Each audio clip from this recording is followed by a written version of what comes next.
Hi అండి. Swarnagiri temple part 1కి వచ్చినందుకు చాలా సంతోషం. ఈ టెంపుల్ హైదరాబాద్ నుంచి దాదాపు 50 కిలోమీటర్లు ఉంటుందండి. గంటంబావులో చేసుకుంటారు అక్కడ. ఈ టెంపుల్ టైమింగ్స్ వీక్ డేస్లో మాత్రం పొద్దున 6 నుంచి మధ్యాహ్నం 1 వరకు ఉంటుంది. మళ్ళీ తిరిగి 3 నుంచి 9 వరకు ఉంటుంది. వీకెండ్స్లో మాత్రం పొద్దున 6 కాడి నుంచి 9 వరకు ఉంటుంది. ఈ టెంపుల్ మన్నెపల్లి ఫ్యామిలీ వాళ్ళు నిర్మించారు. 2018లో స్టార్ట్ చేస్తే 2024లో పూర్తయిందండి. మార్చి 7న చిన్నజీ స్వామి గారు వచ్చి ఓపెన్ చేశారండి.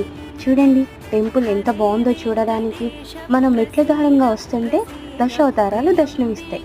ఇక్కడ ఒక స్పెషాలిటీ ఉందండి. అది ఏంటంటే ఈ ఆంజనేయ స్వామిని తలుచుకొని కోరుకొని మంచిగా దండం పెట్టుకొని కోరుకుంటే పక్కనున్న గంటని కొట్టాలండి. ఆ గంట 1500 కేజీలు ఉంటుందండి. ఇది కొట్టినప్పుడు 3 సార్లు తగలాలండి. కోరిక తీరుతుంది.